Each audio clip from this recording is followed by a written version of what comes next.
Sumoto nga nibalik nga mga iro na lang akong kanunay nga kauban o kaistoryahan. Especially si Mayor, kay siya ang ganahan na akong mabugahan kay murag sulod yun niya sa utok akong tanang isulti. Sa tanan akong problema, sila pa ang mas nakahibalo. Pero bisag dili sila madubag, they are good listener to me. Di man sila makaistorya, pero makita na ako nga makasabot po sila sa akong na-feel. Og ipa-feel nilang wa ko mag-inusara.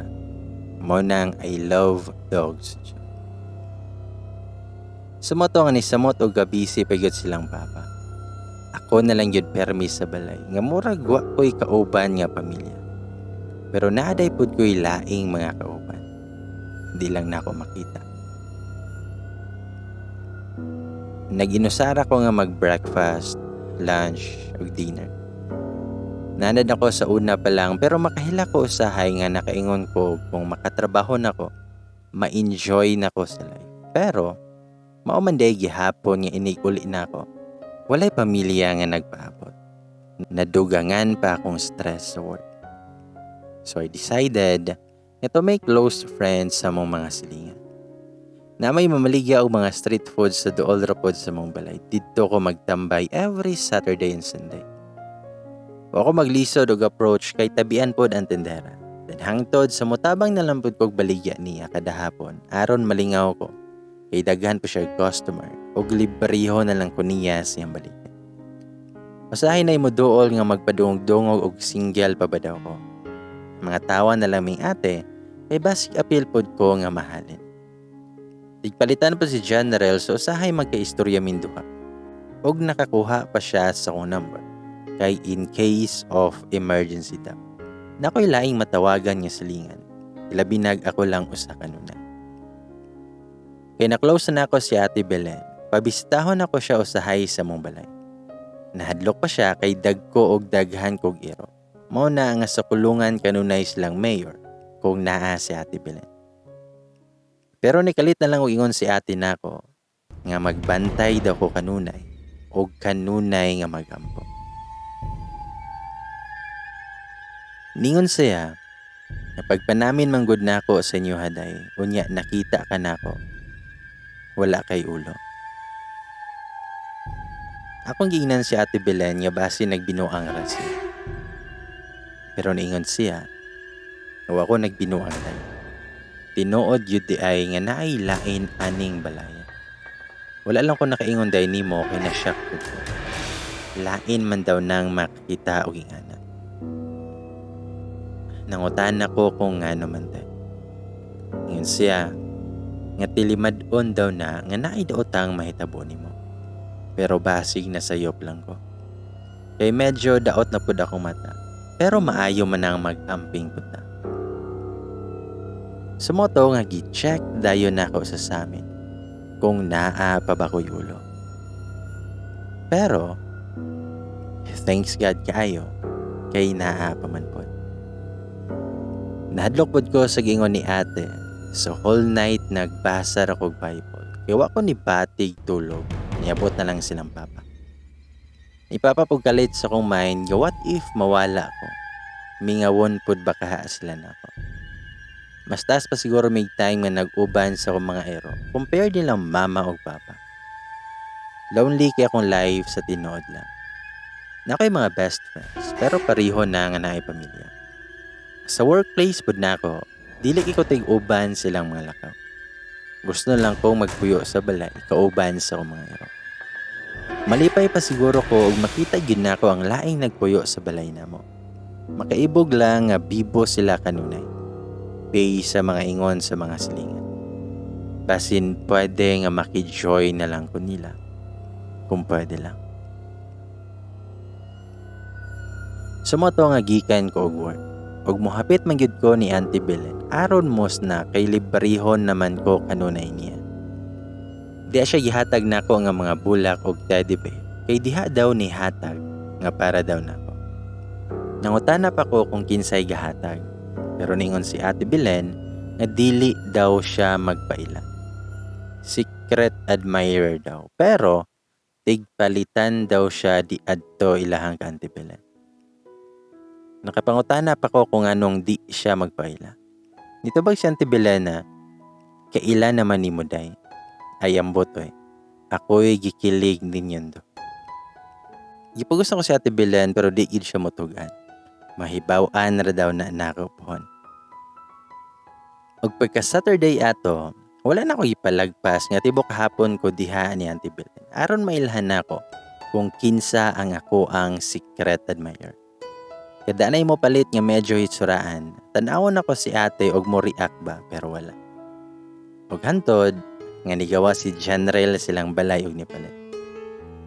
Nikanta lang og kalit si ate og It Might Be You nga song. Nakagets din ko nga si General ang gingon ni ate. Wala ko ipakita nga nakahibalo nako pero actually gikilig pud ko pagkahibalo nako ang si General. Pero wala yun nakapugong si Ate Belen og niingon. Ngayon sa pa may dugaya ninyo dayoy. Ako, naminyo ako 18 pa akong edad. Kamo, pila na may mga edad ninyo? Naingon si Jan, nga di pa gani ko sure og sugton ko anita. Tubag si Ate Belen, kunyag sugton ka doy. Pakiyawan ni muning ako ang tinda. Naitubag si Jan, nganong dili gud. Pero ako siyang giingnan, nanguyab day ka. Tabag si Jan, pwede di ay. Wala na ko nakatubag kay naglibog ko kung sa isulte. O according pang Jan, nga silence means yes man daw. Sa moto nga nanguyab si General sa ko. Wala siya mahagog pamisita kay pila ra kalaka nga nana siya sa mambalay. Niatubang po siya nilang papa o wa siya nagka-problema kay gusto po nila si Jan. Depende na lang daw nako o gusto pa daw po nako si Jan. Nako'y boyfriend sa una pero gabulag mi kay dili nako mahatag ihang gusto. Dili niya marespeto akong desisyon o dili po nako ma-fulfill iyahang needs. So nag-decide mi nga tapuso na lang. So I learned my lesson nga pilion nako ang lalaki nga dili lang uwag ang giapas. Awkward man ang isulti pero giprangkan ako si General nga traditional ko nga pagkababae. No marriage, walay mahitabo sa mundo. Pero okay ra daw niya. Way kaso daw kay tagaan lang nako siya panahon to prove nga wa siya mag-apasa na. Siguro mga 3 weeks ra siyang nanguyab og gisugot na nako siya. Walay hassle kay og moabre lang ko sa bintana sa bakante nga kwarto. Makita na nako si General sa ato. Then I decided nga mobalhin na lang sa pikas kwarto nga kaatbang gyud sa balay nilang siya. Aron igmata nako, igo na lang kumuabre sa bintana og makita kong boyfriend sa pikas balay. Sukad nga nibalhin ko og kwarto, kanunay na lang nga makamata kog galit og sometimes maka-experience kog worst nightmares. Ug hantod sa naka-decided ko nga mobalik na lang sa kong daan nga kwarto. Kay usa ka gabi ana, nakamata ko kay tugnaw kayo nga natingala na lang ko nga nag-abri nata ng bintana sa kwarto. Nag-sure man unta nako nga lock tanan. Pag human ako sirag balik og padung na kumuhigda, nikalit lang og katumba ang lingkuranan. Nakasinggit ko sa kahadlok o nidagan ko padong sa portahan. Pero dili ko kaabre sa doorknob. Kamurag na ay nagpugong. Nakapangay og tabang nilang papa o gasigi og singgit. Kay gila ko sa sulod. Og nanindog yun akong balhibo. Kay dihay tao nga nagtalikod sa bintana. Mura kog makuya pa na yun. Og wa ko naabrihin nilang papa. Natulog pa ko silang kwarto kay murag gimata-mata ko sa kuang nakita. Gilakto namong kwartuha og wa na gyud ko ni balik og sulod. Dayon kanunay na nga mag-dinner si General sa balay. Kay ubanan ko niya hangtod sa mabot silang papa. Bisag na anak ko sa kwarto natulog, ana gihapon siya sa sala nga magulat. Usahay ana siya makatulog. Pangutanon ako siya naa ba siya'y ma-feel nga something. Nga niya, ikadaghan na daw. Mukalit na lang og panindog iyang balahibo pero baliwalaon na lang daw niya. Night-time nga mag-dinner minduha. Pero naay mukalit og panagan nga padong sa taas nga mga bata og tingog. Binuangan na lang ni Jan og singitan niya paghinay aron dili mga pihang. Parehas ni Ate Belen ay nakita po si General nako. Padumi nga mga lakaw kay madtuon ta aming duha sa birthday siyang co-workmate. Nanamin ko sa amin namo sa sala og diya si General sa akong likod nga naglingkod sa sofa. Naghulat og ano sa kumahuman ug pag-atubang nako niya. Nakalitan ko sa pagbira ni General nako palayo sa amin. Nahadlok kaayo iyahang naw. Sige siya gunit-gunit sa akong ulo. Nangutan ako niyag na unsa siya.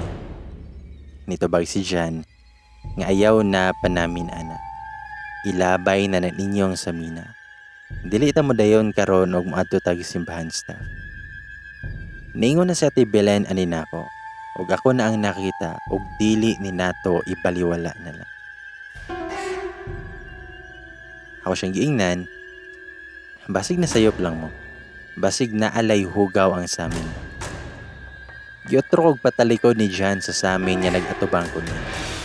Ningon siya nga dili na parehas sa una nga iyahang nakita. Wajud mi ni dayon sa mong padulngan nga gidala ko ni General sa simbahan. Pagkahuman, itaretso ko niya silang balay. Ug wa ko niya papaulian ang adlaw. Kaya nitawag silang papa nga dili sila makauli anang gabi una. Si General lang ang nisulod sa balay og nagpakao nilang mayor. Sumoto, nga di man sa dili ko motuog mga gitawag nilang pamahiin. Pero kampante ko nga siguro, gidulaan lang sila silahang imagination, silang Ate Belen o General. Pero aron makampante si Jan, ana siya nga magkatulugan ko sa vacant room sa ubos. Labi nagdi muli silang papa. Gihimo na niyang ikaduhang balay ang amuha. Gunatoy time, nga wala si Jan kipadala niya sa iyahang boss o sa ka-branch nila sa Bohol. 1 week siya nga nag-stay dito pero gibilin ko niya siyang mga igsoon. Si John Ray ug si Joanne. Aron na gihapon ko'y kauban kung dugay silang pa. Then gabi na to. Mga around 7 p.m. Nanghugas na kog plato og nananghin ako si John Ray nga mauli sa kay na siya'y kwaon. Wapod ni balik si Joanne. Mga 5 minutes siguro to sukad nilakaw si John Ray. Nagtrapon ako sa mga plato o baso. Pagbutang nako sa plato sa cabinet, naay nagtindog nga babae nga nag-atubang sa among lamisa. Og nagtalikod nako. Same sa suot ni Joanne paglakaw niya. Ingon ko, nga makuratan nun po ko ni mo Joanne. Asa si June? Ug nipadayon lang kog butang sa mga plato pero walay nitubag na ako. Paglingin ako balik, wa na ko'y kauban. Mingaw kayo ang balay. Ug diha si Mayor nga nagtan-aw sa akong gitundukan. Ug dili si Joanne ako nakita. Mura ko giarsa pagawas sa mong balay ug tungod sa akong kahadlo, kuan ako nagtan-aw sa kalsada. Gusto na akong motabok ilang genre. Wala ko bantay nga dihay nagpado nga motor ug kung wala makaliko ang driver, ambot lang og asa ko nilagpo. Di pa gyud nako time tong orasa. Sumoto nga gitabangan mi sa mama ni General nga ipa-blast og utro ang tibok balay. Tungod sa akong na-experience. Gianha mig pare aron ma-blast ug ma-offeran og prayer ang mga souls kuno nga namoy. In the middle of our prayer, I think ako lang siguro ang nakabantay kaya wala man sila nag-react. Nga nilutaw ang usa ka kandila nga diha sa lamesa sa kilid namo. Kaingon ko gimata lang ko, pero nilihok yun ang kandila. Nga siya radayon ang napalong og galit. Nawa man tay hangin. Nangurog ko pero di ko gustong ma-distract silang tanan. Nipiyong na lang ko ug nag-concentrate sa prayer bisag nagtulo na akong luha sa kadlo. After sa blessing, nakampante na silang papa nga safe na ang balay. Ug nakampante na pud ko pagkahuman. Kay nalinawan akong huna-huna sa mga advice ni Father. Pero wala ko gisultihan sa akong nakita. Peaceful kaayo kong pagkatulog that night. Nga bisan damgo, walay nahitabo. Digaan po akong pamati. Og every morning na nga magbasa min tulo ni Papa og Mama og usa ka Bible verse sa dili pa mi malakaw. Ang mga old furnitures ug ban pang mga wala may makaila nga gamit nga nabilin sa balay from the previous nga tag-iya. Among gipanglabay o gipansuno. Bag-o tanan nga gamit among gipamutang. Dayon a week after sa blessing, wala ko'y duty at nga time ug nakatulog ko sa sofa sa sala. I don't know if damgo lang ba to ug nakamata yud kog tinuod. Kay pag open sa kong mata, gilibutan kog mga tao nga wala ko kaila. Mga lalaki ug mga babae. Tinaw kay akong nakita nga makaingon kog tinuod yun. Pero di ko makabangon ug di ko makalihok. Di pud ko makasulti. Nagsigara akong mata nga nagtan-aw nila nga naglibot na ako. Ug gusto kong mopiyong kay hadlo kay sila tan-awon. Pero dili na ako mahimo. Dili ko makadescribe sa ilang mga gisuot pero di ko makalimot nga nay itom nga nakabakos silang hawak. Ug ang hadlok, ang ilang mga mata kay walay sulod. Nag-ana mo kahuot akong dughan og naglugos ko ginhawa. O gusto kong mosinggit pero dili mo buka akong bapa. Nga murag ni ok-ok akong dila og ni utong nakugtaman. Kay gipugos nakong naay mo gawas nga tingog nako. Gamay na lang siguro maputol na akong ginhawa.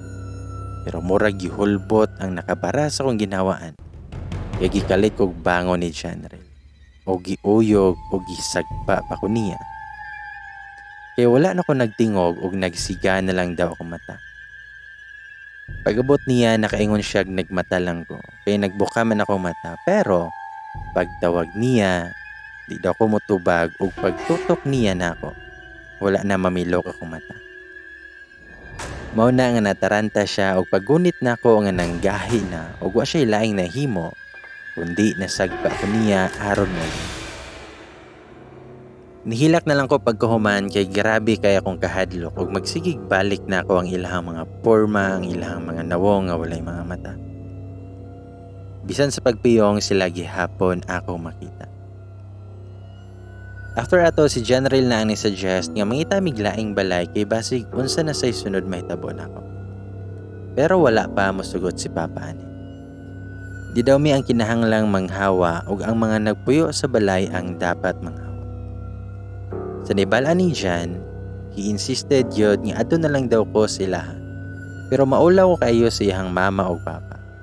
Buotan man sila, pero di pa yun ko komportable nga adto ko kanunay. So napugos yun si Jan nga adto na lang siya sa kwarto namo sa ubos. Ug tanang gamit niya iyahan ang gidala aron di na siya mag-uli. Ug muli man gani siya, iyahayod ko nga ubanan. Gibabalhin po ko niya kwarto. Dito na ko sa tapad niya nga kwarto sa ubos. Aron dali ra ko niyang mapad. Dito na ko sa tapad niyang kwarto sa ubos. Aron dali ra ko niyang maadto. Ug dili ko kaayo maadto.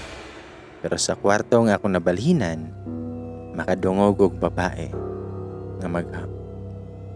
Murag inahan nga nagpatulog siyang gamay nga anak. Manindog na pod akong balhibo kay ang tingog naa lang sa sulod sa akong kwarto. Ug duol lang kaayo na ako. Manangpit kong Jan pero di gid siya motuba. Ug motawag ko gikan sa kwarto, ingon niya, wa daw siya tingog nga madunggan. Nakahangyo na lang nako si Jan nga magtapo lang may kwarto, pero dili may magtapat. Ana siya nga sasalog lang daw siya, din ako sa bed. Pero wala ko musugot, kay unsa nalay huna-hunaon nilang mama. Pero nausob na po na mong setting sa niabot akong duha kay agaw nga nangitag kaabangan kaysa Cebu sila magtrabaho. Gi-offer din ako nga sa mua sila magstay ug maribre pa sila sa balay, so nisugot dayan sila. Napugos na po og balik si Jan sila ha kay puros may babae. O ako ningon nila nga namin laing kauban sa balay nga di makita. Wala na lang yun ako i-share nila ang past experiences nako aron dili sila mahadlok. Sila ang ni-occupied sa 2 vacant na room sa taas ug nibalik na pud ko sa daan akong kwarto. Parehas may nga mga manarbaho ug buntag so walay mahibilin sa balay. Kini si Matet nga igagaw na ako, dugay yun kay ni siya matulog kay naa pa siya sideline nga online. Natingala na lang ko nga one morning nga nag-prepare mig pamahaw. Nikalit og pangutana si Matet na ako. Steph, naay pianist o silingan ninyo? Dugay kay siya mo mag-practice ba? Nitubagar pod ko nga basin. Ningon si Matet, nga bisag 12 AM na, gasigi gihapog piano. Pangkaraan ra ba kayo? Ningon pa si Lin nga usan ako kay gagaw, nga basi gitiawa na kadihate, kay dugay manggod ka matulog. Nitubagar pod ko, nga usahay bitaw kay naay magpiano sa silingan, basin mauna. Pero wala may silingan nga naay piano. What I mean, silingan kay ang silingan namong dili makita. Di ko gusto mahadlok silang duha so I just keep my mouth shut sa piano thing nga nadungog ni Matet. Every night daw niyang madungog. Pero sa layo man po daw ang tingog. Mo nang nakaingon siya nga sa silingan ra. Dayon silin kinangutana siya namo kung kinsay ni sulod siya nga room nga lapok og tiil. Pero dagko nga footprints ang nakalakra. Ug di gyud to amoa. Nakulbaan ko kay gipafeel na sila nga dili lang kami ang nagpuyo sa balay. Matong wala ko'y choice kundi ang musulti sa tinuod. Gisulti na ko to while nang grocery mitulo. Abi na kog mahadlok sila, pero ningon sila nga mas mahadlok daw sila nga dako ilhang bayro non sa boarding house. Ug mahal daw kuno kaayo ang mga palitunon dari sa sila. Makatipid gyud daw sila kung naa sila sa balay. So mo to nga di man mi mga talawan, pero mag-share mi sa usa ka room. Pag uli na mo impake din silang Met og Lin og nibalhin sa akong kwarto. Nalipay pud ko kay di na ko magmingaw og mag-imagine og bisag unsa. Dili man sad gamay akong room og tama lang gyud namon tulo og naa pa may bantay nga si Mayor. Kay mao man iyahang naandan nga pwesto suportahan gyud na sa akong room. Komportable kay ko nga walay space sa bed kaysa ako lang usa maka-feel ko something creepy like usahay. Makamata ko nga wala na ko'y habol ug makita na lang nako nga naa na dapit sa kumpultahan. Si Matet jud ang dugay matulog namong tulo. Kay bisan scary daw among balay, mas scary pa daw og di siya mokayod og trabaho. Kay wa siya mapadala nga tuition sa iyang mga manghod. Nakabangon na lang kog kalit usa ka gabi kay dihay kusog nga nasinggit. Og pagtan-aw nako ni Matet, busy kay siya sa iyang laptop og naka-headset pa. Nangutan ako niya kung nisinggit ba siya. Pero nitubag si Matet nga, nganong mosinggit man ko? Gidaman ka ba? Sa moto nga niingon na lang ko nga basing nagdamgo ra gyud ko. Muinom man ta kog tubig nga gidala namo sa kwarto, pero nahurot na pagtan-aw nako. Magpaubanad ako ni Matet pero nakita na ako nga busy kay siya.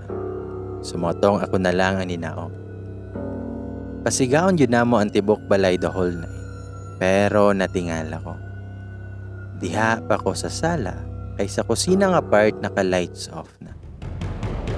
Nakanaog na ko sa hagdanan pero na ako'y na-feel nga something kanang manindog na imong balahibo sa kabugnaw. Bitaw. So nakadecide din ko nga mobalik na lang pero sa dark nga part sa kusina na ay something nga nagputi. Musaka noon ta ako pero kung lawas di mo sunod. Ako mata di na matangtang sa kusina. Ug na-curious ug unsa ang nisihag na puti. I don't believe nga nag-exist ang ing-ani nga gama ra na sa mga horror nga salita. But now, I can testify nga ang white lady is tinuod siya. Wala pa siya'y tiil. Wala po'y kamot. Kay taas kaayo nga bestida iyang gisuot. Og di na ako makita iyang naong tungod sa kangit-ngit. Gikan sa iyang gitindugan, I don't know og naglakaw ba siya o naglubak. Nipaingon siya sa mga cabinet, dayon nawala. Tungod sa kasya kuan ako makaliho. Mura ko gisabligan og ice bakit sa kabugnaw nga akong na-feel. Naulian nang ko kininaog sa mata. Sumoto nga gadali-dali yun may o gibita yun ko ni matat pasaka. Kay murag ni gahi yun akong tiil. Ugwan ako makasabot sa kong gibate. Natulala na lang ko og di na ako maklaro ang mga istorya ni matat o gilina ko. Hangtod nagbuntag, wa may batiya og tulog ug magsige na lang may paminaw sa palibot. Ingon pa sila niya na sila'y kaila nga kahibalo daw about anang mga paranormal. Pero dili yun daw professional. Gusto unta na mo sulayan, pero dili masugot si Papa. Dili na lang daw namo sila kanunay nga hilabtan.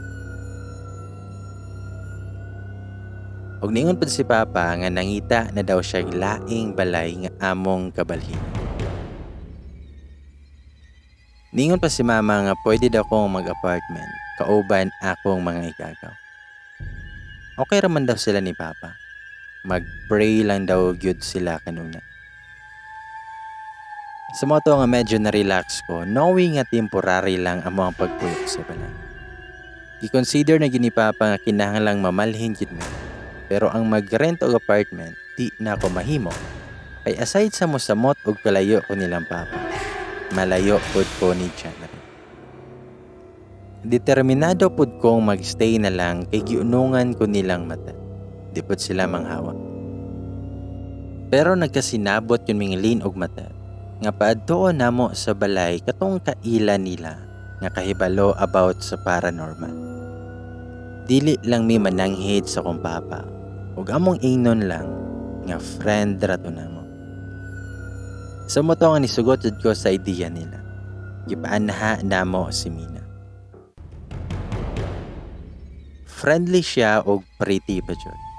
Dili siya creepy nga pagkatao. Og 39 years old na siya. Niremind siya namo nga dili siya magdugay ug wa na lang mi nangutana sa rason basig naa lang pud siya laing lakaw.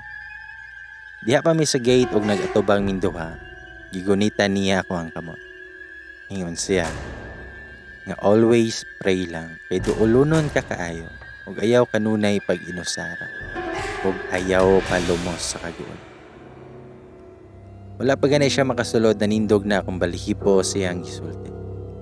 Nakahibalo siya kaayo nga sukad pa pagkabata permi kong mag-inusara ug permi mag-uol.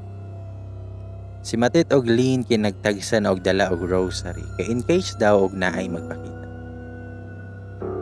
Nisunod lang mi ni Ate Mina og nakulbaan ako og unsay sunod niyang makita. Pero wala siya'y tingog pagsulod na sa balay. Igo ra siya ni tan-aw sa mga kwarto og ni stay og pila ka minutes sa sala. Dayon na nanghid na nga mulakaw. Din sa dihang naa nami sa gate nag-istorya. Ingon si Ate Mina, Steph, pagbantay kay ang uban, nagtan-aw nimo. Ingon pa si Ate Mina, na pagsulod niya, na daw ni sugat niya. Nasa sala, nasa kusina, ug naa sa mga kwarto. Ug ningon pa si Ate Mina, nga mga demonyo na sila. Ayaw mo palingila nila. Bisag unsa may inyong makita, hinimo lang na nila. Usahay magpakaron ingnon silang mga tawo nga namatay na pero dili. Lahi kay ako nakita. Mga gamhanan sila. Dili madali nga mapahawa ninyo dali. Nangutaan na may kung unsay angay na mong buhaton. Ngayon sa Timina, kung magpakita sila ninyo, isangpit ang ngalan ni Jesus Christ aron mawala. Pag-ampo ug hugot nga pagsalig nga dili mo nila mahilabtan. Nakoy hatag ninyo nga number. Mas professional sila aning problemahan. kunta ka ni ninyo og porsigido gyud mo kaayo nga mapahawa sila. Kani sila ang mas nakahibalo. Paglakaw ni Ate Mina, wala din mi nanulog kay nangurog pa mi sa mong nahibal-an nga nagstay mi sa lugar sa mga timuli. Naglingkod min tulo sa tindahan ni Ate Belen og nagproblema og usaon na mo paglihok sa balay nga dili mo singgit sa kahadlok og naay magpakita. Sumotong after 2 days, nag-impake na gyud silang duha kay nakakita nagkaabangan nga duol pa sila hang gitrabahoan. Nakasabot na lang ko nilang duha kay di gyud lalim og mahadlok ang ultimo pangaligo, magtungan pa ming tulo sa banyo kay di mi gustong mag-inusara. Ug sa situation nako, napugos pud kog tabok ilahang dyan kay wa na gyud ko'y kauban ug mas nahadlok na noon ko sa gisulti ni Ate Mina. Dito ko sa kwarto ni Joanne nagstay. Maulaw ko pero wala ko'y choice. Sa balay nilang Janrel makatulog ko og maayo nga walay laing ginahuna. Di parehas sa mua nga nag-imagine akong naa ko'y tapad nga lain. Gibingaw ko sa akong mga ero pero dili na ako sila pwedeng mauba. Kaya naapoy mga ero silang Janrel ug nag-worry kog samot kay si Mayor. Nikalit na lang og di ganahan mukaon dahil nikalit og suka. Gidali din namo ni Jan og dala sa vet kay naluya na siya og dili ko makadawat nga naay sakit si Mayor sa kidney. Kaya last na mong check-up niya, walay nakita ang vet nga problema. Gisulayan og save namo si Mayor but sad to say, wa jud niya na kaya. Akong loyal nga friend died after 3 days lang gikan sa nahibal-an namo nga naa siya sakit. Mura pud kog namatyan og igsuon kay for 10 years nga nag-uban mi. Iisip na ako siyang pamilya. Sakit ito na ako nga adlaw gabi ko naghilak ug di ko makadawat nga nawala og kalit si Mayor na ako. Half pod sa kong heart ang namatay kay siya ako nasandigan sa mga panahon nga kanunay kong mag-inusara. Ug sa time nga gisave ko niya gikan sa mga daotang tao. Dahil ni kalit lang og sulod sa kong una-una nga what if gitoyo to og kuha si Mayor sa mga nagpuyo sa balay. What if sila ang nakaingon nga nagsakit si Mayor? What if isunod nila ang uban akong ero? Bisag wa diha si Janrel ni dong ko sa mong balay aron tan-awon sila. Di siguro na ko makayo og mawala silang tanan og balay. Pagtan-aw nako, okay ra silang tulo. Na-relax ko gamay. Wala na ko naisulod sa balay kay naaman silang tulo sa garahe namo. Gusto unta ko kaayo nga iuban sila. Pero daghan jud pod og iro silang Janrel. Nagdugay gid ko adto kay gibanding nako silang tulo. Aron dili sila ma-stress nga panlagsa na lang sila makita nako. Pero sa kalit lang, naay naghila ka sulod sa mong balay. Ug ang nakahadlok kay parehas sa kong tingog nga naghilang. Kanang bakho bitaw kayo. Sumotong wa nako nagduha-duha nga gidalan nako tanan nako mga iro sa gawas. Maayo kay maoy pag-abot ni Janrel. Naglibog yun min duha ni Janrel ug asa na modalon ako mga ero. Dili ko na ako mabilin bisag kinsa kay aggressive kay si Obama. Basig makadisgrasya pa. So wag gyud laing choice kundi ang ibalik na lang silang tulo sa mong balay. Ug ako'y laing nabuhat kundi ang kwintasan silang tulo og grocery. Bisag katawan pa ko sa uban ako'y pakialam kay gusto na ako nga safe sila sa mga daotang namuyo sa balay. Gipray po namong ni Janrel nga unta, protektahan po sila. Pero sa usa ka adlaw nga nibalik mi ni Janrel kay magpakaon nila. Natingala ko ni Obama kay naay mga samad siyang lawas. Nakulbaan ko nagtan-aw kay mura gipuspusan siya maayo. Wala jud may kabalo kung unsay nahitabo. So moto nga naabot kami sa point nga nagbutang og CCTV sa gawas ug sa sulod sa mong balay aron ma-monitor nako og naaman gani mo attempt og pang-awat. Nisugot si Papa og dugay na daw niyang gusto nga mag-install pero permi siyang makalimot sa kabisi. First 3 days normal ra kanunay ako makita. Pero pagka 4th night na, natingala min Janrel kay nikalit lang og dihay mga nag-itom sa salon. nga maklaro kayo. Kay puti amo ang tiles. Ningon si Jan basig naaray na hagbong sa tiles. Pero sa gitutukan namo, nagkaanam og kadaghan ug nasyak mig maayo nga mga footprints sa mga niklakra sa tiles. Nga murag mga tiil nga naglakaw pero walay tao. Wala ko gagwanta og nagtan-aw kay grabing panindog sa kumbalibo. Si General ra ang nipadayon pero nakuratan pud ko niya kay gikalit niya gisira ang laptop. Iyon si General nga naa daw milabay sa camera. Sumotong ako'y kahadlo ka ni Abri og balik sa laptop. Kay motanaw ko og naunsa na ako mga ero. Pagtanaw na mo sa sala nga part, nawala na ang mga tunog. Silang Obama, nagtapok na sa mong garahe. Wa gyud ko makatarong og tulog ako. Kaabrihon pa ko sa kong laptop mga 2 AM na. Kay gusto ko makita og okay ra ba ako mga ero. Pero mahadlok pud ko kung unsay ako makita ug basin mas worst pa sa nakita na mong genre. Pero pagkabuntag, ang mga ero kay okay raman. Ug hantod sa nakapalit naglote si Papa pero layo na ilahang genre. Gusto unta ko nga sa duol ra pod pero walay nakita si Papa. Gisugdan dayon ang balay. Gihimo rang simple ni Papa aron dali ra mahuman ang balay. Sukad sa mga nahitabo na mo, usahay na lang pod tigulian si Papa. Samot na nga wala na pod ko diha. Dili na pod sila makalihok og tarong sa balay kay si Mama mahadlok na. Nibalik na nga ni mingaw ang balay kay di na may manguli o magstay og dugay. Ug plano ni Papa nga og mahuman ang gipagama namong bag-o, ibaligya niya ang balay siyang nakaila kay himuon nga commercial building. Barato ra pod ang pagbaligya ni Papa. Mong daghan dayon ang nainteresado.